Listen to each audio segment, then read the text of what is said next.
Hello friends, இன்றைக்கு 57வது நாள் ஆச்சு. 57வது நாள் என்ன சமையல் பார்த்திங்கன்னா, நான் சீ ஃபுட் தந்தூரி பண்ணேன். பாஷா ஃபிஷ் வாங்கிட்டு வந்ததுனால அதனுடைய ஒரு பீஸ் எடுத்து தந்தூரி பண்ணேன். அதுக்கப்புறம் கொஞ்சம் நெத்தலி மீன் தந்தூரி பண்ணேன். அந்த நெத்தலி மீன்லாம் கருவாடு மாதிரி ட்ரை ஆகிடுச்சு. ஏன்னா 1/2 வச்சுட்டு என் பாட்டுக்கு அடுத்த வேலையில் உட்காந்துட்டேன். அப்படியே கருவாடு மாதிரி அப்படி மொறுன்னு ஆயிடுச்சு நெத்தலியெல்லாம்.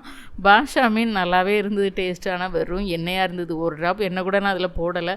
பட் அந்த எண்ணெயே அவ்வளோ எண்ணெயாக இருந்தது. நான் மட்டும்தான் சாப்பிட்டேன், எங்கள் வீட்டில் யாருக்குமே பிடிக்கல, அதுதான் உண்மை. அதுக்கப்புறம் காலையில் ஆஃபீஸ்க்கு அவருக்கு கேபேஜ் பொரியலும் முட்டை மசாலா, அதாவது முட்டையை வேக வச்சு சும்மா மசாலா போட்டு கொடுத்துருந்தேன். கொஞ்சம் கஷ்டப்பட்டு தான் உள்ளே போயிருக்கும். மோர் வச்சு கொடுத்துருந்தேன், அதில் உள்ள மீதி இருந்தது. இப்போ எனக்கு மட்டும் மோர் ரெடி பண்ணி வச்சுட்டேன். அதே போல் காலையில் தோசைக்கு சாம்பார் வச்சுருந்தேன், அந்த சாம்பார் இருக்குது. அவனுக்கு சாதம் அடிச்சிட்டேன். அதுக்கப்புறம் நெத்தலி 65 ஃப்ரை பண்ணேன். ஏன்னா தந்தூரி எப்படி வரும்னு தெரியாதனால 65 ஃப்ரை பண்ணேன். பிடிச்சிருந்தா லைக் பண்ணுங்கள், சப்ஸ்கிரைப் பண்ணுங்கள். பாய்.